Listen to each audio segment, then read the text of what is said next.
avoid them. We're doing that. Intrinsic to this is about the ticketing gates. About 60% of our customers travel through a ticket gate. They should go through that gate. At the moment, I touched on before, at the moment it's about 24% of our tickets are gate compatible. What we need to do, the people that go through that come to the wide out gates are predominantly people with trios, or people that have got rail passes, but of course the mag stripe wears out, so of course it doesn't work at the gate. And that's one of the benefits of bringing in the smart card and moving the rail passes to smart cards, and you won't have the mag stripe wearing out. The instruction to our staff is to keep the gate closed. However, the challenge comes when people's ticket doesn't work on the gate. So it's really important as part of the whole future ticketing process, as well as moving tickets onto a smart or onto contactless, we can actually manage fraudulent or ticketless travel. So you can rest assured that we have lots of processes in place to manage ticketless travel, but going into what we're doing in terms of future ticketing will enable us to get a real handle on the flow of people with tickets that are gate compatible. And one of the things we have done recently, two things we've done. The first is that we have, it's linked into one really, we've issued our revenue protection staff with the ability to take card payments, because a lot of people said I haven't got a ticket but I've only got a card. We've done that, and they've also got on their phones now a smart card reader, so they actually can put it on the phone and validate it that way. So there are a number of initiatives going on, because we're well aware that people get frustrated seeing people passing through without a ticket. It's very frustrating. A particular issue we do have on this network is Liverpool Central, because the problem at Liverpool Central is the ticket inspectors aren't there and people haven't got a ticket. The instruction to the staff is let them go through and go into the M2Go to buy a ticket. But of course M2Go is we veer away and go off in Foulkes Street way, so we need to actually address that as well, which a bit of the plainclothes ticket inspecting regime we've got in place helps to address that. Okay. John and Jed. Thanks, Chair. Thanks very much. Good afternoon, Andy. Thanks very much for your presentation and answering these questions. I've got a couple for you. If you take them in order, it's probably most sensible, I think. The first one is you mentioned on one of your slides about 30% on smart. So this question is obviously about smart ticketing. We're obviously very keen to focus on smart ticketing via the Walrus and Smart in the north. You have given us some indication of timescales. It was truncated. You said autumn 2019 and junction 2. 3 and 4 didn't have any timescales on them. So I'm just wondering if you could flesh those out for us in terms of the timescale you expect Walrus to be rolled out onto the rail network, and how you think generally things are progressing. Okay. If you answer that one first, I'll come back to the second question afterwards. Thank you very much. Of course, in moving to smart, obviously, it's extremely expensive to move, and it's extremely complex, because it not just involves ourselves, our colleagues in Merseytravel, it also involves transport for the north. And I'm very conscious that in given dates, people say, oh, well, said it was Q1 in this year. But there is 2 phases to it beyond this. The first phase is to move in terms of Abbott. This is contactless using your bank card. And there will be 2 phases we will need, but of course that will be subject to change. But the first stage will be just literally using it on our network. So not multimodal, purely on the Merseyrail network, single and returns. The second stage to that will be that it becomes multi-TOC, probably a cross transport for the north, I would assume, multi-TOC, and also bus and of course. You might want to explain what TOC is to those people. Oh, sorry. Not me, but I'm sure there's people in this room that might understand what TOC means. Yeah, there's just train operating company. The challenge is that if phase 1 is literally on the Merseyrail network, tap in and tap out. We've got to build up customer confidence, because you've got to have the confidence when you tap in and tap out, you charge the cheapest possible fare. So that's a question rhetorically in terms of this room. Would anybody use their bank card to check in at Crosby and check out at somewhere in Kent? I believe the system would have the confidence to charge them the cheapest possible fare. And that's a challenge nationally. Which is why we believe there will be 2 phases. One will be purely for the Merseyrail network, about getting customer confidence in the system, But then particularly in terms of within transport for the north, which is across the north of England, being able to buy a ticket, tap in at one station on the Merseyrail network, tap out on another network, another train operating company, and be charged the cheapest possible price. But in terms of timescale, it's very difficult to tell. I think once the validators are in 2019, the idea then is to people to use those that have got the smart cards for the rail pass, the saveaways, encourage them to tap it, they'll book their ticket, but that enables us to gather data. That will give us the confidence we can then look at a business case together with our colleagues in Merseytravel and Transport for North for when we move on to, if it is a two-phase process, when it will take place. But there's certainly the commitment from us as a train operator, there's a commitment from our shareholders to get involved and support that as well, but it has to be a collaborative process, and the two key components of that, not just us ourselves, other train operating companies, particularly in this region, it's Transport for the North and our colleagues in Merseytravel. So in terms of timescales, it's a bit like nailing jelly to the wall then, really, isn't it? Indicative, I'm going to give indicative timetables, which is early 2020 for phase 1 and early 2021 for phase 2. Well, I say that, I certainly wouldn't want to commit to those, so please take it with the confidence level within that. Okay, thanks Andy. Second question. This is to do with your preparedness for the sort of autumn winter period. We're at the latter end of the autumn period now, where we know there's a lot of leaves are shed and so on and so forth. So, reflecting back a few years when we said there was the wrong kind of snow on the line and there were leaves on the line and everything was held up as a consequence of that. I'm just wondering, in terms of your preparedness, have you, colleagues laughed at me when I said this morning in our group meeting, but do you have buggies that go along the line and clear the leaves away, and how effective is that? Just in general, if you can characterise how well you are prepared for these contingency problems. Yeah. Very briefly, first of all, in terms of that, we wouldn't have low rail adhesion in the autumn if we didn't have leaves. So the key point is to address the root issue on the root issue. But nevertheless, it's about working with Network Rail to make sure they have a robust vegetation process in place. And one of the things we have done, I hope many of you seen on the network, is the significant amount of work goes into clearing those locations that are more susceptible to poor railhead condition. Capenhurst, Spittle, Brombury, they're places that get real cutback every year. We also have the MPV, which is Network Rail. Now, we're the only top that has a dedicated MPV. So that's a multi-purpose vehicle. So what that does, that operates 12 weeks from about October to December. It operates once a day, but twice a day for 6 of those 12 weeks. So what that does, it jet washes the railhead. So first of all, it clears any detritus off the railhead, and it applies then traction adhesion modifier, which gives you that retardation.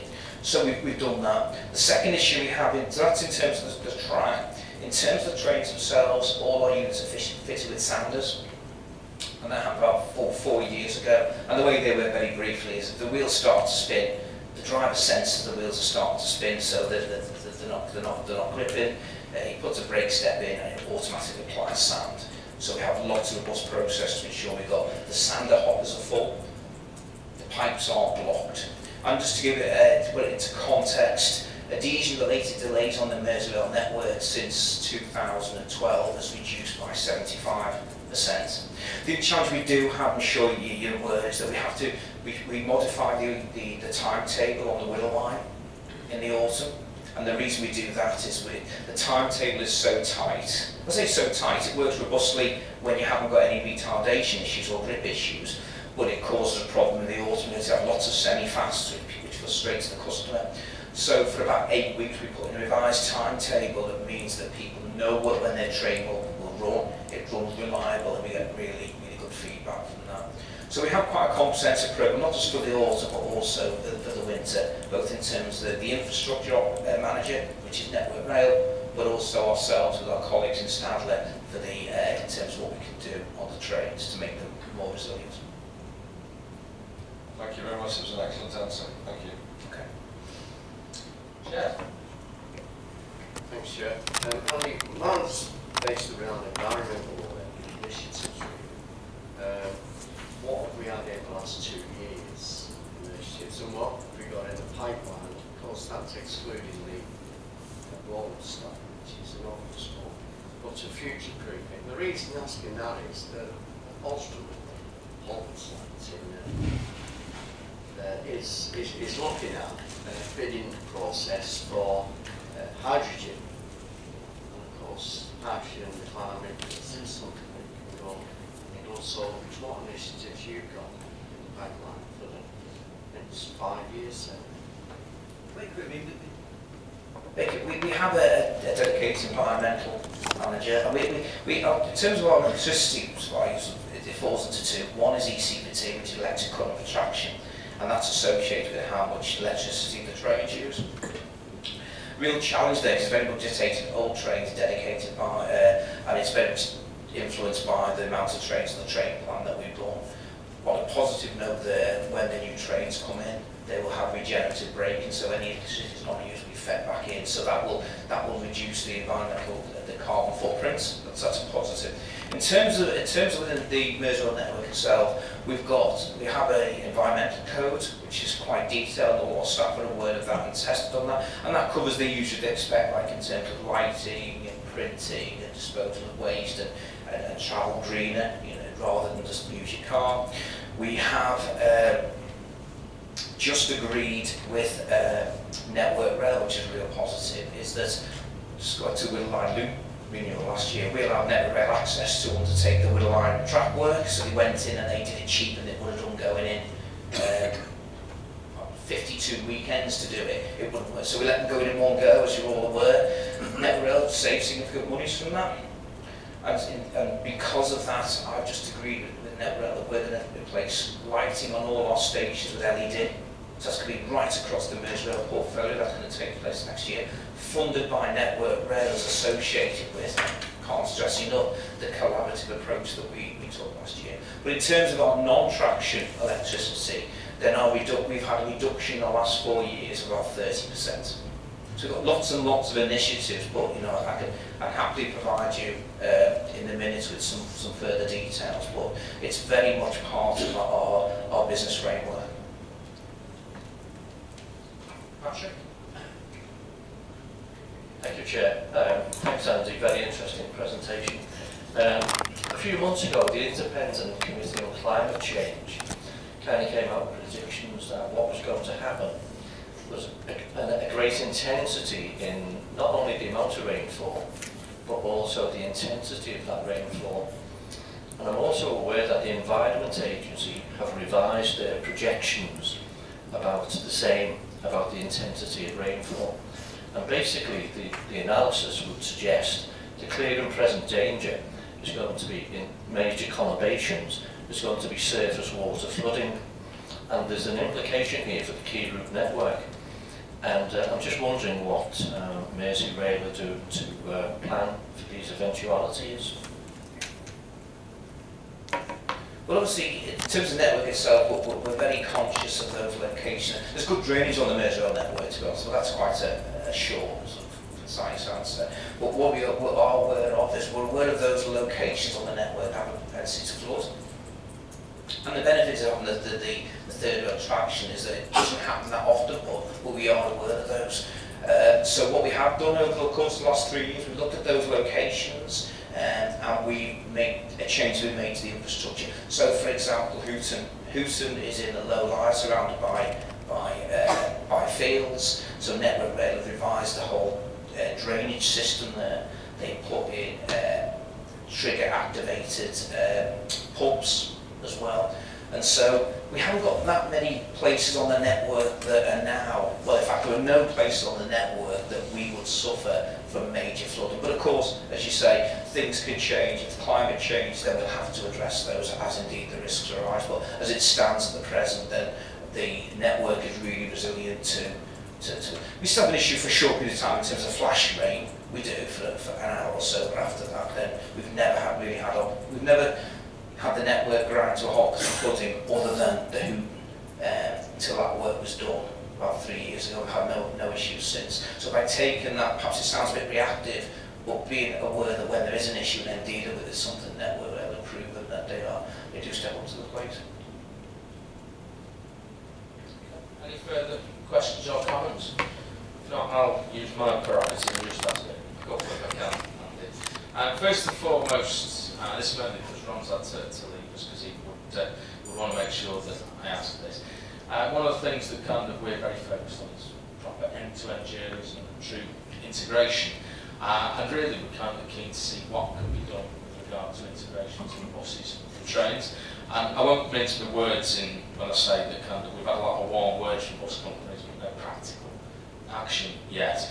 How do you think genuinely we can move this on, that we do get proper bus integration into the rail network, because it has to be that way around, buses have to fit in with the trains, not the other way for operational reasons. How do you think we can do that, and how can you help us move that along with bus operators? A certain respect of Abellio, and Abellio has 5 core principles, one of which is door-to-door journey, which very much is from the time when someone decides they're going to make a journey all the way through to when they reflect on how that journey went. And part of that element number 2, is actually getting to the station. And that's where we see firmly that in terms of whether it's been buses or ferries or bikes or cars, or car parks, we need to ensure that as a city region we have an integrated transport system. Certainly, obviously we have the issue of deregulation and the likes, but to me, a personal view is that bus franchising and making sure that integrates into the train service. Because it's very easy to say we'll change the train service, but it actually is quite difficult to do because of pathing and what have you. But it really frustrates me because I'm born and bred in a place called Waterloo, and the amount of times I get frustrated with one car family as I was, is that getting off at Waterloo and going and standing outside Boots to get a bus and it's gone. And the trains run to time, and the buses run to time. It's so frustrating, because really what we should be doing as a city region is that the train will run to time. Trust me, it will, 95.5% of the time. Is that when I get off, I can plan my journey that I know a bus will be coming outside Boots on South Road. That's what we need to do. We need to make sure, working closely with yourselves as the Transport Authority, to make sure we can deliver that. Fully support it, something we should be doing. Okay, that's great. And you obviously mentioned about sort of new opportunities of buses devolution. You mentioned franchising. There's also things like enhanced partnerships. Would Abellio and or Cllr be looking at potentially with operating buses in the city region under any of those different models? I can't speak for it, so to speak to the shareholders. I think it's easy just to answer for Abellio rather than Cllr, because of course Abellio, my boss is the chief executive, and he's the chief executive of rail and bus, because Abellio has an extensive bus portfolio, particularly in the London region. Certainly Abellio are really keen to be involved in the Liverpool city region, should the opportunity arise, and welcome that, as I say, if it arose. Okay, great, because we're obviously looking at lots of different options, but depending what might come out with the end, it's great to see that there's other operators that might want to come and operate here. Is it on that point, Tony, do you want to come in? Or? Yeah, just on the point, Andy, that you made the point that I've made a number of times, the buses missing the trains.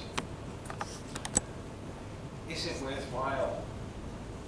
A train's at a station for 30, 40 seconds, and the buses are at the bus stop, maybe the same time, they pass through while people actually get off the train. Is it worthwhile? On the red or green light on the top of the station, so the bus driver knows green light, the train's in, so it's worth waiting a minute to see whether the passengers are going to get on. It might make it a little bit easier. It's low tech, but if there's a signage outside the station that says green light, train in. I mean, yeah, conceptually, it's absolutely a good idea, and that's what I'd look to my colleagues in Merseytravel.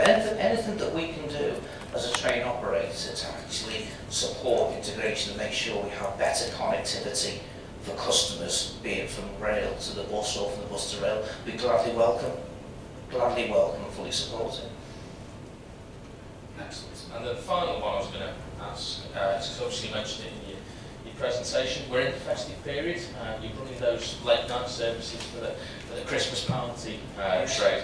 Appreciate for engineering reasons we can't do Boxing Day services this year, but obviously we're hoping we'll be looking forward to those returning in 2019. Firstly, how are they going? But secondarily, how do you think we can sort of develop those either later night services or other special event type services to really develop it even further. I think start with the Boxing Day service. Yes, of course, the Boxing Day service opened this year because of the Willow Line loop closure. I think, from a commercial perspective, what we found with Boxing Day so far is it doesn't wash its face commercially. The costs far outweigh the revenue.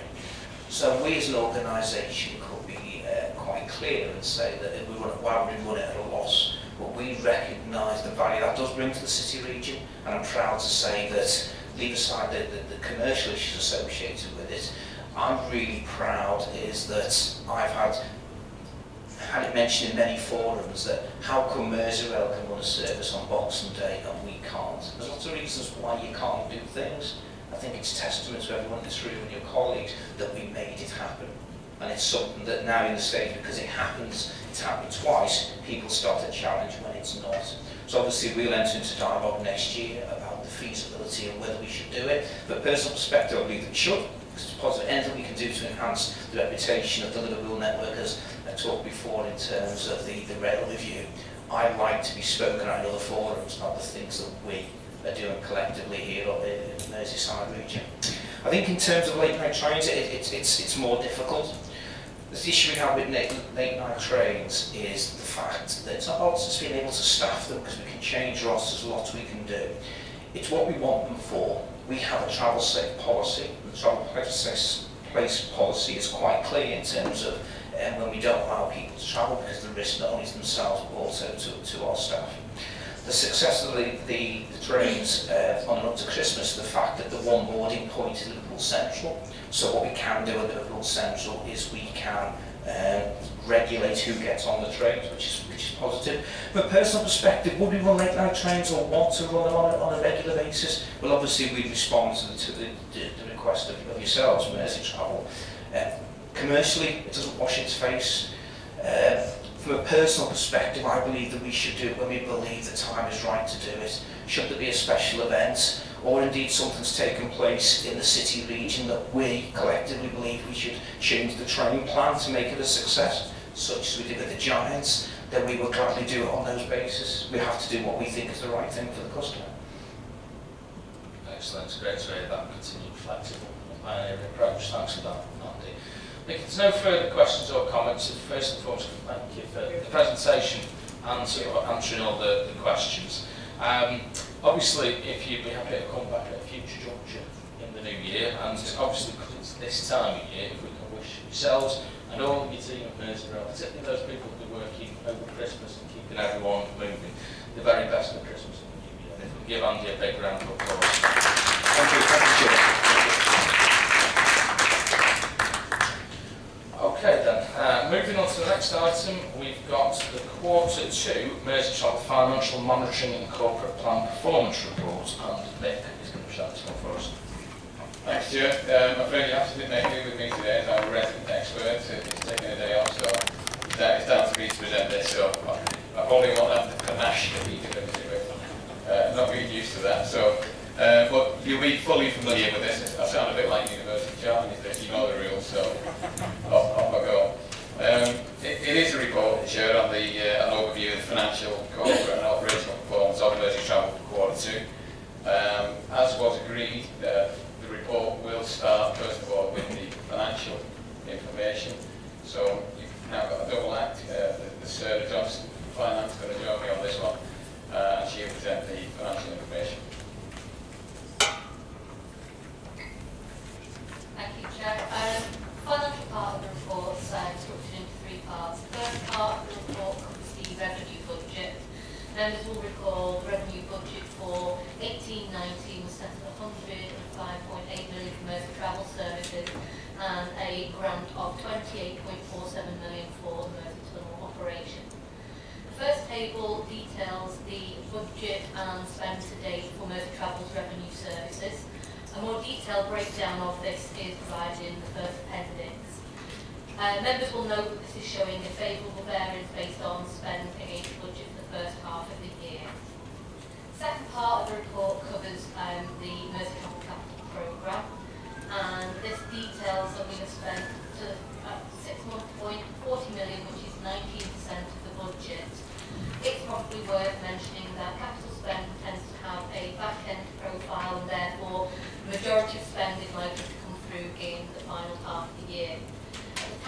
writing of this was no significant net slippage expected on the capital programme as was. Final part of the report details Merseytravel's reserves and use of reserves and details some of the key risks as per detailed at the time of writing. Happy to take any comments now or when we finish going through the report. Should we do both sides of the double act and then we'll move into questions? Okay, Chair. In terms of the performance, can I ask members first of all to refer to the KPIs on pages 14 and 15? So here there are 4 key points to make. The ratings for the KPIs in quarter 2 remain consistent with quarter 1, with improvements seen for KPI 3, which is reliability, and KPI 7, which is connectivity. It's worth noting that work has been completed to address the gap in KPI 2, which is on supported bus patronage data.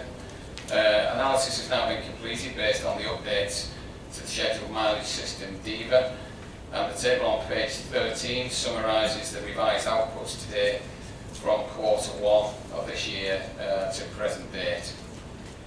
In terms of quarter 2 bus commercial patronage, this is recorded as 29.8 million, which is actually down from 31.8 million. So the rank rating for commercial bus should therefore be reported as an amber red and not green, as it probably suggests. Patronage on commercial bus services across the city region is targeted to grow through the actions and interventions of the Bus Alliance that you'll all be familiar with. Against the national backdrop of declining bus patronage, the challenge to increase patronage across the city region isn't underestimated, and additional funding for major improvements is being sought to enhance the bus offer and hopefully secure further patronage growth. Work continues to address the gap with rail patronage data, and an IT specification is currently being signed off so that we can start building the analysis system that we need. Turning now, Chair, to the core priorities on page 17. If you look at the diagram there, that actually shows that 9/10 of the service level activities were reported to be either a green or an amber green, and that demonstrates that quarter 2 performance data shows that we're performing broadly well across our 3 main strategic priorities. I just wanted to highlight 2 points though where there's been a slight slippage, but highlighting that there are actions in place to address these slippages. First of all, in terms of priority 2 on page 20, there are a number of amber reds and 1 red which sit against the 3rd strategic activity, which is 2C. These reflect the number of challenges we've faced or continue to face, and unfortunately they take the rating, the overall rating, from an amber green in quarter 1 down to an amber red in quarter 2. I won't go through each of those responses, Chair, but they're there for noting. The red rating relates to the development of an intuitive customer-centric website. And in terms of actions to address this, directors of Merseytravel will be considering a business case to take forward on the website, to take forward work on that website as soon as we can. The amber reds listed on page 21 include the introduction of card payments in the toll lanes, which Asset Management and ICT are working to address. The delay in the construction of Nuclear Willards continues to be frustrating, but hopefully we're getting there with Network Rail. I'd love to give you a final date, but at this point in time I can't. We're also working to address the other challenges listed on 2C. In terms of priority 3, which is on page 22, 2 of the strategic activities have changed from an amber green rating in quarter 1 to an amber red in quarter 2. The first of these is 3B, and more specifically the course rewiring the Queensway Tunnel. To tackle this issue, work's underway to address the issues with the rewire. And we're now actually looking at staging the interventions that we need to take rather than going through the full hit, which would be an extremely expensive task. The second relates to strategic activity 3D on page 25, which is championing the bus offer and working with operators to deliver high quality bus services. There are 2 red ratings on this one, but actions are being taken to address these, and they are also listed on page 25. So that in short here is a quick report of both the financial and performance data, and obviously we will try and answer any questions that we can. Okay. Chris?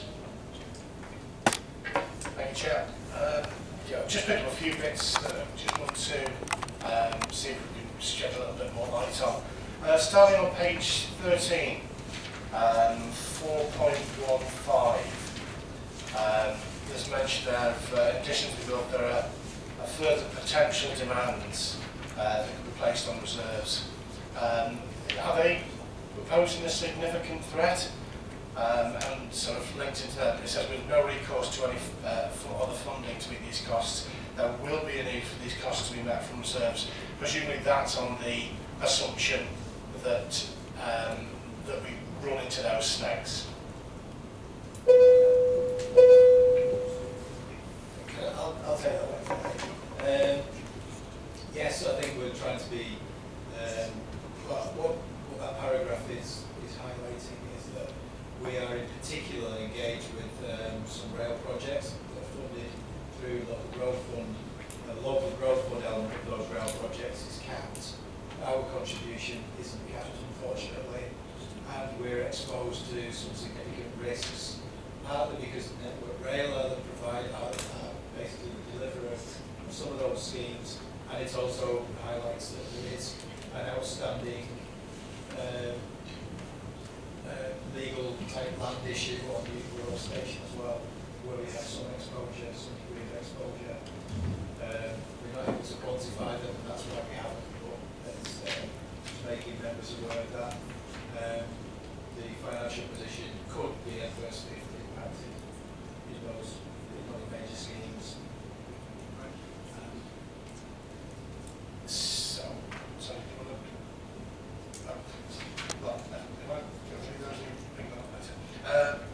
Page 25, this is one that was just alluded to. The issues around the Old Haymarket bus hub, the fact that it seems to be getting a lot of objections. Do we know what the objections are, just in general terms? To be honest, I don't know what those objections are, so I'll find out and come back to you on that. Page 35. Just querying a couple of issues there. If you look about 2/3 of the way down under just below where it says total ferries, you've got ITB low carbon, ITB major schemes management, ITB congestion. This might be something that I've probably been informed about, but just I haven't picked up. But obviously we've got nothing there in the budget but significant spends. So have these been sort of issues that have arisen during the year that we weren't expecting to have to pay out for? If you look above, there's a line which is the ITB, LTB monitoring. The budget for all of that, it's sat up there, it's just for the purpose of schemes, the spend has been split out. Right, okay.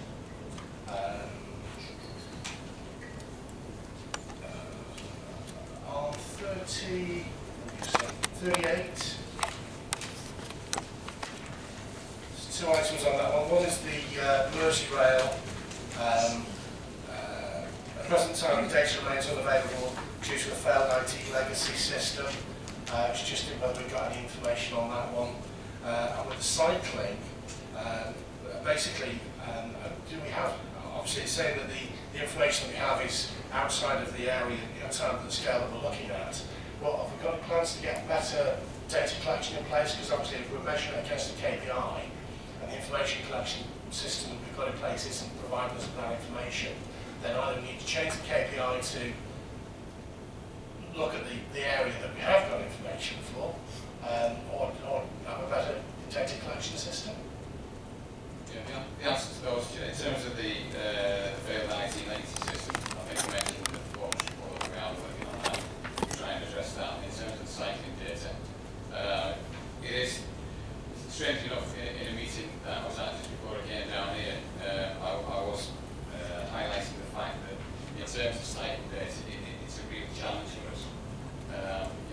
All the counters that exist across the city region are not particularly effective, and actually it's certainly worse to what's saying from council is a challenge in itself, because whilst we might want cyclists to use a particular route, they tend to have a habit of choosing the route they want to use, and so it's very difficult. But yeah, we are conscious of the fact that we do need to improve on collecting cycling data. One of the things we will be doing is reviewing where those cycling counts go. There you go, Chair. Page 41, on bus incidents. Just a query there over the violence against staff. The only indication that we've got on the page there is that the RAG is agreeing with an arrow going up. I presume that means there's been a decrease in incidents, but it's just really for confirmation on that rather than it being an increase. And obviously there's no previous data to compare that to. My understanding is from the last Bus Alliance programme was that the arrow going up is, as you suggest, there's a slight improvement on that. And then finally, for myself, page 44, again, it's just the Newton Willows issues. Could you just have a little 30-second update on that as to where we think things are up to? I say, I'm not sure of all the detail on that, obviously it's alluded to. But unfortunately, two colleagues here who are working specifically on that one. Thank you. The update on the Willows is that tentatively we're looking to do a soft opening for the ticket office, which we're anticipating either first or second week in January. We were hoping to have that done and operational before Christmas, but there have been some issues there in terms of the train operating company being able to take possession and have the preparations in place to be able to do that. We touched on earlier about the risk assessment on that side. I think at the moment we're quantifying those challenges around those risk assessments on costs. We have a budgeted provision in there, but the risk is it might exceed that, but at the moment that is the best information, and that budget would appear to be sufficient, but there's the uncertainty of any late claims involved in that. So what was the other question that you wanted to ask? No, that was the last one. It was just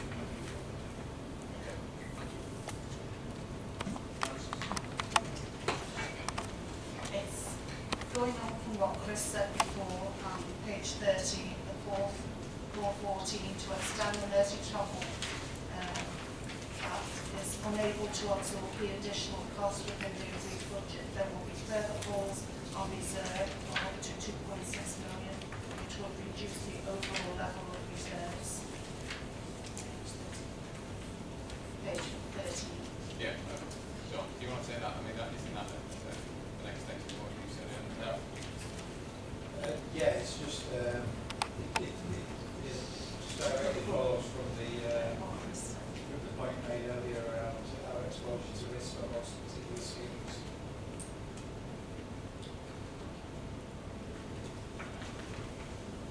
Anything else? No? Okay. If I can then move the recommendations in paragraph 2 of the report, and thank Nick and Sarah for that. If that can agree with that? Super. Item 6, the multi-operator ticketing scheme, the problems and pricing update proposed. Gary, you're on this one for us. Thank you, Chair. Good afternoon. The purpose of this report is to approve recommendations relating to price changes for all the Merseytravel Trio, Safeway and Rail Pass prepaid ticket products moving forward into 2019. Just for clarity, the report doesn't relate to the solo bus prepaid product. That will be subject to a further report later in the new year, earlier in 2019. Sections 3.1 and 3.2 of the report just summarise a bit of background and status of what the multi-operator and multimodal prepaid ticket scheme is and its governance. In summary, the report looks to propose some price increases for our prepaid ticket products that are in line with the industry standard of RPI, which is measured in July 2018 of 3.2%. And Appendix 1 to the report provides some detail around what those individual ticketing products and prices will be moving forward. And just to clarify, in terms of rounding rules, where there is rounding to be done to try and get actual prices to a pound level or 50 pence level, they're rounded downwards, never upwards in terms of that inflation rate. The rest of the report and the recommendations are quite straightforward. I'm happy to take any questions members have. Any questions or comments that anyone wants to ask?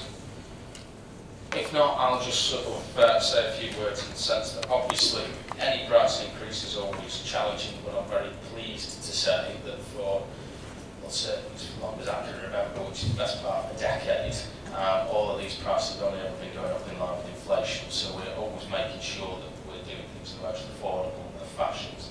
I always think we should also point out that our portfolio of multi-operator, multimodal tickets here in the Liverpool city region is always much better value than what you might find in comparable city regions like Greater Manchester or West Yorkshire, and that's actually because of the way that our scheme locally is structured. So we do know that that kind of means that we end up with more people travelling on our transport network because they are more affordable. So if I can commend the report that Gary's brought forward to us today and move for its acceptance, if that's agreed? Agreed. Excellent. Seventh item is Transforming Cities Fund. And I think, Mick, again, you're updating on this. Thanks, Chair. Could I first of all point out an error in the report I've just noticed, Chair, before we actually start. In paragraph 1.3 and 5.3, it refers to the lead portfolio officer. It should actually say lead portfolio member. So apologies for that, Chair, but I've just noticed that now. So onto the report itself. Members have considered the Transforming Cities Fund before, and if you remember, back in July of this year, the combined authority agreed a broad commissioning plan with £134 million that we as a combined authority were lucky enough to get. Unlike some of the other areas that had to compete for this, we were given that money direct. And if you look at paragraph 3.4, you'll see the three priority streams that were agreed by the combined authority. The combined authority also agreed to start the commissioning process based on the first year's funding allocation, which was £10 million, hopefully aiming to commit that £10 million this financial year. So more specifically, members agreed to commission Merseytravel on behalf of the city regions of local authorities to bring forward three proposals at a strategic outline case stage ahead of a deadline of the 1st of November. Now, fortunately, that has been done, and the three schemes are the funding for the launch of a smart ticketing portal, which is, again, is topical, bearing in mind the conversation we just had with Merseyrail, the support for a new low-carbon, low-emission vessel to replace the ageing Mersey ferries, and match funding in support of the ERDF sub-programme of green travel routes for cyclists. These interventions were identified as they directly support the mayoral priorities and were in the strongest position to commit funding that's available this financial year. In addition to that, £500,000 development funding was set aside to allow Merseytravel on behalf of its partners in the city region to accelerate scheme development work and to help bring forward future Transforming Cities funding schemes. So I'd just like you to update you on where we are with that. Chair, if you look on to page 54, you'll see that as well as the three schemes I've just mentioned, in terms of the £500,000 development fund, we've now had 4 bids for that a share of that £500,000. They are transforming commuter bus